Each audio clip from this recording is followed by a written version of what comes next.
So in today's video, we're going to be discussing the difference between that within 30-yard pitch shot to that 30 to 100-yard pitch shot. How do we play them differently? What are we trying to do different with those two shots? And actually what we see with world-class elite pitchers from this sort of range that I set myself here, 75 yards, and I was a little bit short. But they tend to get that lower launch but loaded with backspin, don't they? So the first part of this video is going to be how do we create that lower launch, higher spin, distance wedge shot.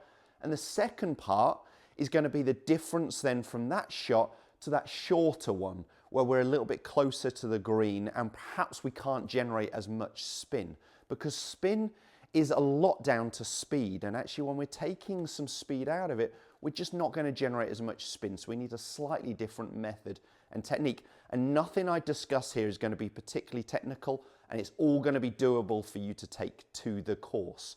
So this distance wedge shot that I've got here, that lower launch angle, that higher spin rate is what we're really looking for. So how do we achieve it? To get the lower launch angle, we do actually want our hands to be a little bit ahead of the golf club. So we do want to take some loft off the golf club and keep that launch angle down. But we want the ball loaded with spin. Now, how are we going to create a high spin here? What I really want to see, and what we see with world-class pitchers, is they get the strike that little bit lower in the head. So they're striking the ball around the second to third groove, and actually the ball, when it's hit lower in the head, will actually be spinning upwards in the face. So it's striking a little lower in the head and it's spinning upwards. What we see for a lot of golfers is they hit down on the ball too much and they get the strike very high out the head, and they actually get a high launch angle, because when we strike the ball towards the top of the face, we increase the dynamic loft on the golf club, but lower the amount of backspin. We don't create top spin, but we lower the amount of backspin. So good strikers get the strike a little lower in the head and create a huge amount of spin. And they do that by being relatively shallow through the angle of attack. And that can be hard to achieve when we're getting our hands forwards, but they do it by doing this movement. Their body is going up. The handle is feeling like it is rising, whereas too many golfers are thinking about hitting down, down, down, and actually they're ploughing the club into the ground. They're getting the handle moving too much downwards. Their body is staying low. Good pitchers are extending through the golf ball. So let's feel that, and then I want to show you an exercise to give you that sensation. That one was a pretty good jump-off point. So I got a launch angle at 32 degrees and a backspin rate of 7,500 revolutions of backspin. What I'd like to do is even get that launch angle down to 30 or below and see if I can increase that backspin. The more the better. So some great pitchers of the ball are creating even 10,000 revolutions of backspin at this sort of distance. So if I can create a little bit more spin, even better. So I want to deliver hands forwards, but I want a shallow angle of attack by feeling like my body is rising.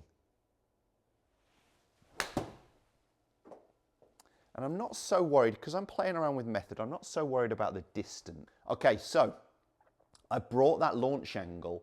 That was me feeling quite extreme with it, but I brought that launch angle down to 26 degrees, and I got my spin rate nearly up to 8,000.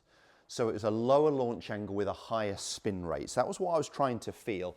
And a great exercise for you to do is actually hit some pitch shots, but off quite a high tee peg. So somewhere where you'd tee a 3-wood or maybe even a driver from. Now what I've got to do here is feel very shallow.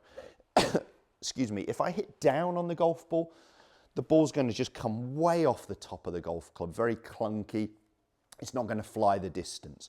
So what I've got to get here, I'm not going to change anything really with my setup, but I'm just going to be feeling through the motion that my handle is rising and my body is extending. I'm really going to focus on finishing tall, because again, those two key points good pitchers get from here is they're getting their handle forwards, but they're being quite shallow through the strike by allowing their body to rise. Let's see if I can give it a go.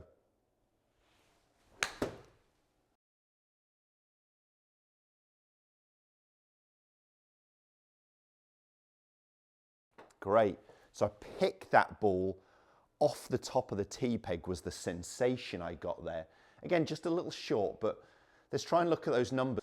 Yeah, again, 28-degree launch angle, so kept it under 30 degrees, and I got the spin rate pretty close to 8,000 again. So we're getting our handle a little bit ahead of the golf club, which is taking loft off, but we're making sure we're striking it lower in the head by being shallow through impact. We do that part by allowing our body to move up. A lot of golfers are worried about that, but believe me, the lowest point of your handle is at P6 before you hit the golf ball. So the handle is actually rising into impact. The reason the club is still moving down is we are releasing some wrist cock, aren't we, there, into that motion. Now, what is the difference if I actually put us closer to the green? Okay, so now we're facing a shorter shot, a 25-yard pitch shot. The reality is we won't generate enough speed to generate huge amounts of backspin. I won't be getting 10,000 revolutions of backspin on this shot. So how do we stop a golf ball? We stop it from launch angle. So this is very different. On that longer pitch shot, it was the lower launch with a higher spin. On the short shot, we actually want maximum launch angle. We want to get that ball as high as early as we can. And we do that by keeping the loft on the golf club. So at impact, I don't want to push my hands forwards. I don't want to take loft off the club. I want to use the loft and use the bounce of the golf club correctly. Now, I'm not really changing anything at setup here, but what I'm feeling through the motion is I'm almost allowing that club to catch up with my hands. My feeling is that there is a little bit more throw here. So rather than the handle working forwards, I'm feeling like there's a little bit more throw through impact. That club is catching up with my hands. And I do some rehearsals and I try and get at impact the end of the club pointing back towards your belly button. So let's feel that little bit more throw. We should notice the club finishing higher than my hands. Remember, this is quite a short shot, 25 yards. I might have overhit that in terms of yardage, but it felt a good throw. So you can see it has gone beyond the flag, but lots of launch angle, I believe, a high launch angle. It might not have been loaded with anywhere near, so the spin rate was down to under 6,000, but I got that launch angle up to 39 degrees. So really high launch angle from having a lot more throw here rather than driving the handle forwards.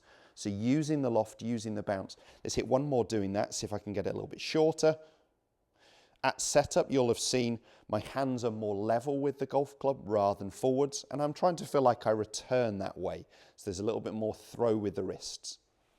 So that one's shorter in distance, hopefully closer to the yardage I was trying to hit it. Again, finishing with that club shaft quite vertical. And I'm hoping for similar results in terms of that high launch angle, that high initial launch, that lower spin. Yeah, so 39-degree launch angle, so that was great, you know, really, really high launch angle. The spin rate was at 5,400, so spin's a lot lower, launch angle's a lot higher. Now, for the shortest shot, I was using my 58-degree there.